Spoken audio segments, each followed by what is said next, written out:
ഹരി ഓം. ദശകം 67, ശ്ലോകം 8.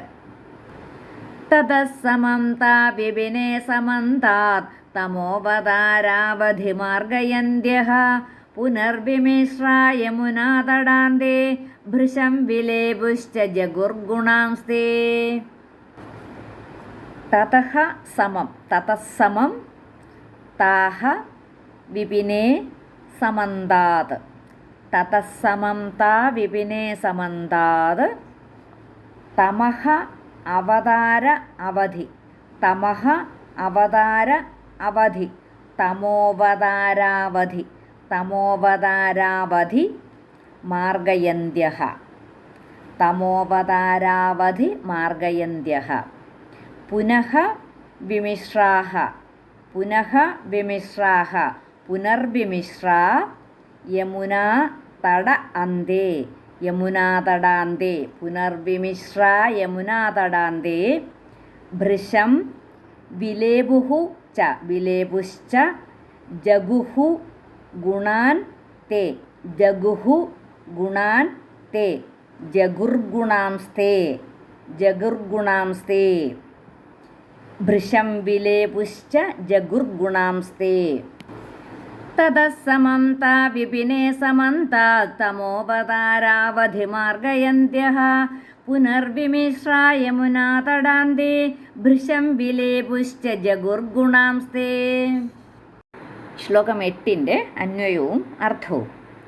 തതഃ താഹ സമം വിപിനേ സമന്താത് തമോവതാരാവധി മാർഗയന്ത്യഃ പുനഃ യമുനാതടാന്തേ വിമിശ്രാः ഭൃശം വിലേപുഃ തേ ഗുണാൻ ജഗുഃ ച.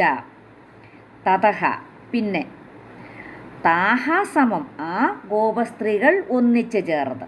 തതഃ താഹ സമം പിന്നെ ആ ഗോപസ്ത്രീകൾ ഒന്നിച്ചു ചേർന്ന് വിപിനേ സമന്താത് തമോവതാരാവധി മാർഗയന്ത്യഃ. വിപിനേ സമന്താത് കാട്ടിൽ എല്ലാ ദിക്കിലും ഇരുട്ട് വരുവോളം അന്വേഷിച്ച് നടന്നിട്ട്.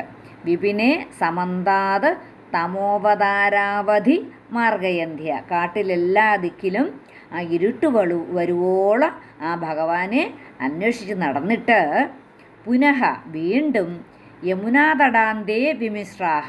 യമുനാതടത്തിൽ ആ കാളിന്തി തീരത്തിൽ വിമിശ്രാഹ ഇടകലർന്നിരുന്ന് ഭൃശം വിലേപുഃ വളരെ നേരം കരഞ്ഞു അവർ. ഭൃശം വിലേപുഃ വളരെയധികം കരഞ്ഞു. തേ ഗുണാൻ ജഗുഃ ച നിന്തിരുവടിയുടെ ഗുണങ്ങളെ വാഴ്ത്തിപ്പറയുകയും ചെയ്തു. ഭൃശം വിലേപുഃ തേ ഗുണാൻ ജഗുഃ ച വളരെയധികം കരഞ്ഞു. നിന്തിരുവടിയുടെ ഗുണങ്ങളെ വാഴ്ത്തിപ്പറയുകയും ചെയ്തു. അവരെല്ലാവരും ചേർന്ന് ആ ഇരുട്ട് വരുന്നതുവരെ ഭഗവാനെ തിരഞ്ഞു നടന്നിട്ട് ഒടുവിൽ കാളിന്തി തീരത്തിൽ ചെന്നിരുന്ന് ആ ഭഗവാന്റെ ഗുണങ്ങളെ തന്നെ വർണ്ണിച്ചു പറഞ്ഞുകൊണ്ടേയിരുന്നു. അനന്തരം ആ രാധയോടുകൂടി അവരെ കാട്ടിൻ്റെ ഇരുളടഞ്ഞ ഭാഗങ്ങളിൽ വരെ അന്വേഷിച്ചിട്ടും എവിടെയും ആ ഭഗവാനെ കണ്ടെത്താതായിട്ട് വീണ്ടും ആ കാളിന്തി നദിയുടെ തീരത്ത് വന്ന് ആ ഇടകലർന്നിരുന്ന് അങ്ങയുടെ ഗുണങ്ങളെ വാഴ്ത്തിപ്പറയുകയും വളരെ നേരം കരയുകയും ചെയ്തു. തതസ്സമം താ വിപിനേ സമന്താത് തമോവതാരാവധി മാർഗയന്ത്യഃ പുനർവിമിശ്രാ യമുനാതടാന്തേ ഭൃശം വിലേപുശ്ച ജഗുർഗുണാംസ്തേ.